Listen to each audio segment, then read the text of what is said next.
नमस्कार दोस्तों, राज खबरों की खबर में आप सभी का स्वागत है। दोस्तों, अभी सुप्रीम कोर्ट को लेकर देश के उपराष्ट्रपति जगदीप धनखड़ ने नसीहत के साथ बेहद बड़ी टिप्पणी की।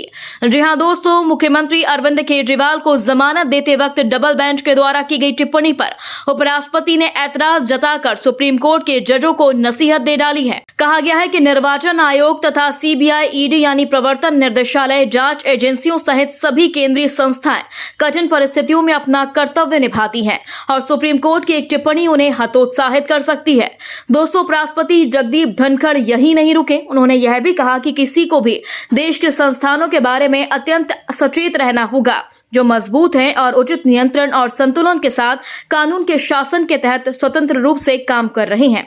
जी हां दोस्तों, उपराष्ट्रपति जगदीप धनखड़ ने यह बात कड़े अंदाज में मुंबई के एक कार्यक्रम में कही। दोस्तों, उपराष्ट्रपति की टिप्पणी सुप्रीम कोर्ट के उन दो न्यायाधीशों पर थी जिन्होंने अरविंद केजरीवाल को जमानत दी और सीबीआई, केंद्रीय अन्वेषण ब्यूरो को पिंजरे में बंद तोता होने की धारणा को दूर करना चाहिए, यह कहा। दोस्तों, सुप्रीम कोर्ट जज का कहना था कि आबकारी नीति मामले में दिल्ली के मुख्यमंत्री अरविंद केजरीवाल की सीबीआई के द्वारा गिरफ्तारी अनुचित थी। दोस्तों, अरविंद केजरीवाल को शीर्ष जमानत देने वाली अदालत के न्यायाधीश न्यायमूर्ति उज्जवल भुइया और एजेंसी की आलोचना की थी और कहा था कि उसे पिंजरे में बंद तोता होने की धारणा को दूर कर लेना चाहिए। दोस्तों, उपराष्ट्रपति धनखड़ ने कहा कि राज्य के सभी अंगों का एक ही उद्देश्य है कि आम आदमी को सभी अधिकार मिले और भारत फले फूले और समृद्ध हो। दोस्तों, उपराष्ट्रपति ने आगे कहा, उन्हें लोकतांत्रिक मूल्यों और आगे के संवैधानिक आदर्शों को पोषित और पुष्पित करने के लिए मिलकर एकजुट होकर काम करने की जरूरत है। इसलिए इन पवित्र मंचों, विधायिका, कार्यपालिका और न्यायपालिका को राजनीतिक भड़काऊ बहस का बिंदु न बनने दें, क्योंकि चुनौतीपूर्ण और कठिन परिस्थितियों में भी देश की अच्छी सेवा करने वाले संस्थानों के लिए हानिकारक है। दोस्तों, सीबीआई, ईडी, निर्वाचन आयोग और जांच एजेंसियों का जिक्र करते हुए उनका विचार था कि संस्थाएं कठिन परिस्थितियों में अपना कर्तव्य निभाती हैं और टिप्पणियां उन्हें हतोत्साहित कर सकती हैं। दोस्तों, जिस तरह से भारत के उपराष्ट्रपति धनखड़ ने कहा कि सुप्रीम कोर्ट का जो फैसला कथन एक राजनीतिक बहस को जन्म दे सकता है और एक विमर्श को गढ़ सकता है, हमें अपने संस्थानों के बारे में बेहद सचेत रहना होगा। वे मजबूत हैं, वे कानून के शासन के तहत स्वतंत्र रूप से काम कर रहे हैं और वहां उचित नियंत्रण और संतुलन है।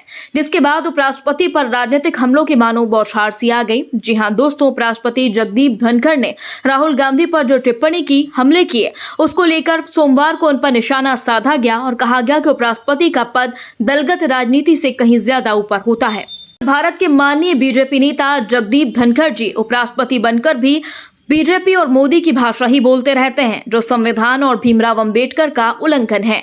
क्योंकि राष्ट्रपति, उपराष्ट्रपति बनकर व्यक्ति एक पार्टी का महज नहीं रहता, वह देश का हो जाता है। इतने महत्वपूर्ण पद पर आसीन होता है कि वह किसी पार्टी का नहीं हो सकता, सच्चा और स्वतंत्र होकर पूरे देश का होता है। दोस्तों, उपराष्ट्रपति की टिप्पणी के बारे में पूछे जाने पर कांग्रेस प्रवक्ता सुप्रिया श्रीनेत ने कहा, मुझे लगता है कि आपने इसे गलत समझा।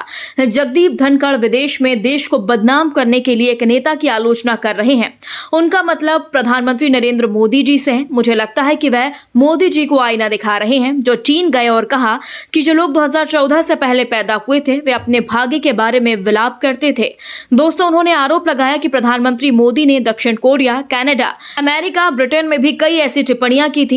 सुप्रिया ने आगे कहा, मैं इस मंच से कुछ करूंगी तो यह गरिमापूर्ण नहीं होगा। वह यानी जगदीप धनखड़ चिंतित हो जाएंगे, मेरे नेताओं को बुलाएंगे और उन्हें मेरे ट्वीट और इंस्टाग्राम पोस्ट दिखाएंगे।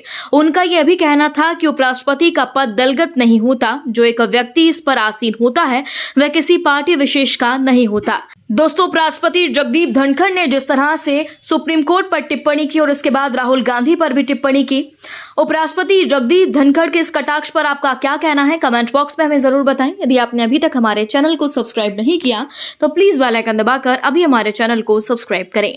अगली ताजा खबर के साथ हम आपके बीच जल्द हाजिर होंगे। तब तक के लिए नमस्कार, जय हिंद।